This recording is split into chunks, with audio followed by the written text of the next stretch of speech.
नमस्कार, मी मनाली आणि तुम्ही पाहत आहात साम टीव्ही. मंडळी, नुकतंच कशी ओढ हे सुंदर गाणं आपल्या भेटीला आलं आहे. सॉफ्ट रोमॅन्टिक म्युझिक आहे आणि आपल्यासोबत रोमॅन्टिक जोडी आहे त्या म्युझिकची. आदिश आणि जाई आपल्यासोबत आहेत. हाय, कसं वाटतंय? एवढं सुंदर गाणं तुम्ही दिलं आहे. Thank you so much. हे गाणं ॲक्च्युली खूप गोड आहे. म्हणजे तुम्ही सगळे जेव्हा ऐकाल हे गाणं, बघाल सुद्धा, तेव्हा तुम्हाला कळेल हे खूप सॉफ्ट रोमॅन्टिक आणि खूप छान गोड ट्यून आहे या गाण्याची. आणि खूप दिवसांपासून काहीतरी नवीन करायचं होतं. So I think we have come up with this. तू हे गाणं प्रोड्यूस केलंयस, स्वतः गायलंयस आणि स्वतः ॲक्ट देखील केलंयस. तिन्ही गोष्टी मॅनेज करताना काय कसरत झाली नेमकी? खूप कसरत झाली आहे, कारण की एकाच वेळेला एकाच दिवशी 3-3 ठिकाणी माझं डोकं होतं. पण मला माहिती होतं की जेव्हा मी कॅमेरासमोर आहे, ही माझी वेळ आहे की जिथे मला 100% परफॉर्मन्स द्यायचं आहे. कारण that is one time thing that is going to happen. बाकी सगळ्या गोष्टी मॅनेज करता येऊ शकतात किंवा नंतर बघितल्या जातील. पण एक दिवसाचं शूट होतं आमचं आणि त्या सगळ्या एका दिवसामध्ये आम्हाला सगळे एलिमेंट शूट करायचे होते. सो खूप मोठं चॅलेंज होतं ॲक्च्युली 3-3 रोल प्ले करताना. पण खूप शिकायला मिळालं. It was a learning process. Aadish आणि तुझी केमिस्ट्री खूप छान दिसली आम्हाला या Thank you. गाण्यामध्ये. Thank त्या you. केमिस्ट्री बद्दल काय सांगाल? केमिस्ट्री आय थिंक आदिश सांगेल. केमिस्ट्री म्हणजे आय एम ग्लॅड की तुम्हाला ते आवडलंय. आता अर्थात रोमॅन्टिक गाणं आहे म्हटल्यानंतर even I think Jai was the allrounder of the show, की तिला बऱ्याच गोष्टी मॅनेज करायच्या होत्या. मला येऊन अभिनय करायचा होता. That was my focus. आणि बेसिकली एक टीम एफर्ट असतो की आपल्याला माहीत असतं की ओके, हे गाणं लिहिलंय, असं लिहिलंय. एक तर hats off to the lyricist, music composer, सगळ्यांचं त्यांचं फार श्रेय या गाण्याच्या मागे. आणि त्यांना पोचवायचं आहे कसं हे गाणं, काय आपलं आउटपुट दिसला पाहिजे, हे जाणून घेणं फार गरजेचं आहे एक कलाकार म्हणून सुद्धा.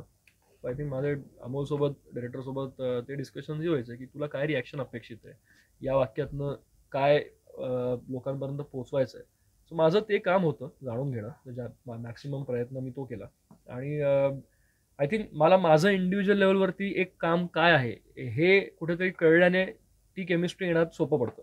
कारण तिने तिचा अभ्यास केला होता, तिने हे गाणं प्रोड्यूस केलं होतं. मला माझ्यासाठी हे नवीन होतं, कारण मी नंतर आलो ऑन बोर्ड. सो आधी मला माझा अभ्यास करणं गरजेचं होतं की गाणं आपल्याला कसं दाखवायचं आहे.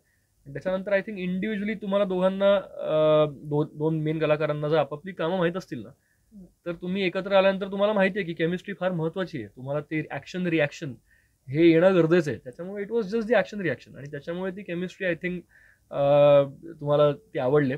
आणि आम्ही हळूहळू मित्र झालो. आणि लकीली आम्ही पहिल्याच दिवशी दुश्मन नव्हतो, त्यामुळे ते अजून एक्झॅक्टली मदत होते काम काय करताना. होतं, अनोळखी होतो आम्ही एकमेकांविषयी, अतिशय न्यूट्रल होतो. फक्त एवढंच आहे की बोलताना इनिशियली जेव्हा प्रोजेक्ट विषयी बोलणं सुरू होतं तेव्हा एक तो कुठेतरी ऑर्गॅनिक बॉन्ड झाला होता. We were very open to each other. ते त्यामुळे पण आम्ही जेल झालो पटकन, की असं रिझर्वेशन्स नव्हते. तो पण खूप कॉपरेटिव्ह होता. माझं पण बरंचसं टेन्शन मी बाजूला केलं होतं, की म्हटलं नाही, आपण आता हे करायचंय म्हणल्यावर we have to be very open and flexible. ते सगळं जुळून आलं. It adds an additional effect. Otherwise माझं असं स्पष्ट मत आहे की तुम्ही एक प्रोफेशनल असता, आणि तुम्हाला हे गाणं क्रिएट करणं हे प्रत्येकाचं आमचं काम होतं. आणि कुठे त्याचं पर्सनल काही ओके आपण एकमेकांशी छान राहिलो, मैत्री झाली, रोमॅन्स झाला तरच हे गाणं, असं काही नसतं.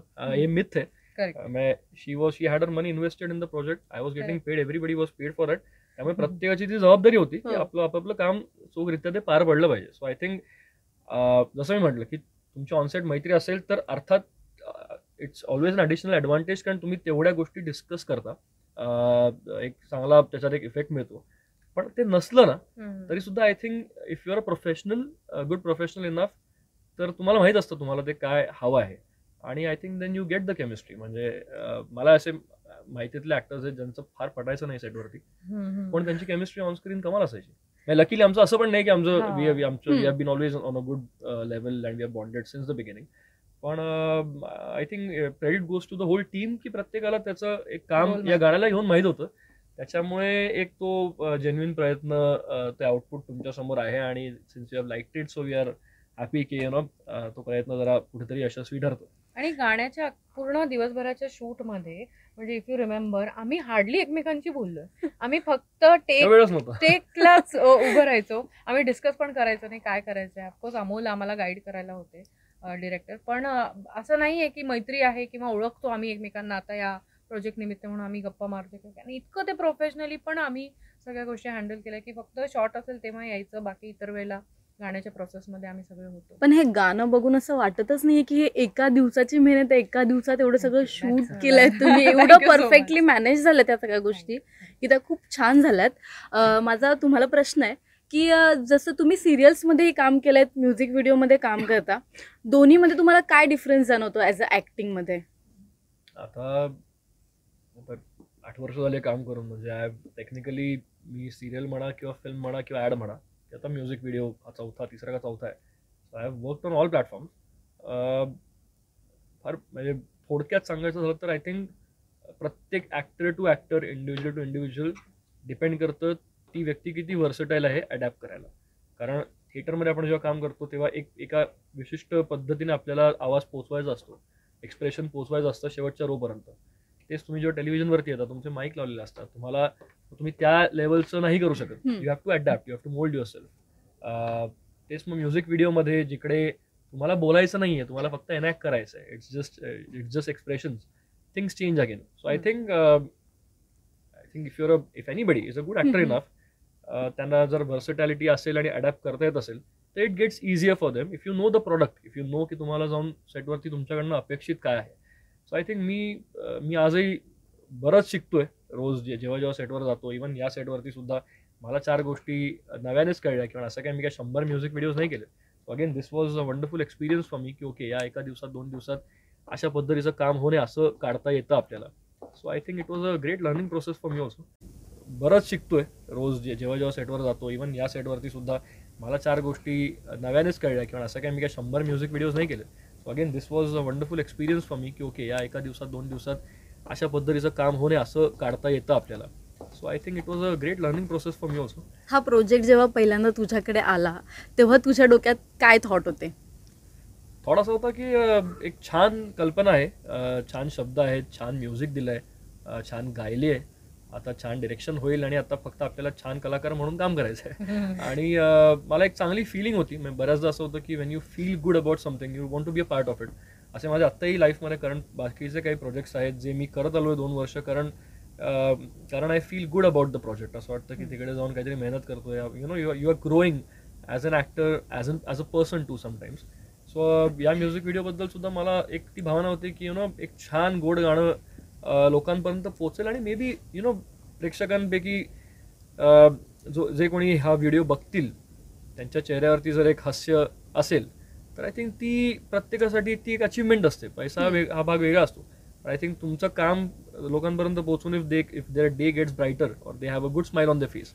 ज्या गाण्यातनं मला तो स्कोप वाटत होता की कोणाला तरी छान वाटेल, आणि छान वाटणं at the end of the day is the most important thing in life. नक्कीच गाणं खूप छान बनलंय, छानच वाटतंय. तू गाणं गायलेस सुद्धा आणि ॲक्टिंग सुद्धा केलेस. तुला दोन्हीमधलं हार्ड सगळ्यात जास्त काय वाटलंय? दोन्ही हार्ड आहेत ॲक्च्युली, खरं सांगायचं. कारण गाणं एक्सप्रेस करणं आणि मग तेच गायलेलं गाणं न गाता ॲक्ट करणं इज व्हेरी टफ. आणि मला असं वाटतं की कुठेतरी एक थोडाफार अनुभव आहे. आता पुन्हा मध्ये पण मी काम केलं आहे, सो ते थोडंफार एक एक्सपिरियन्स होता.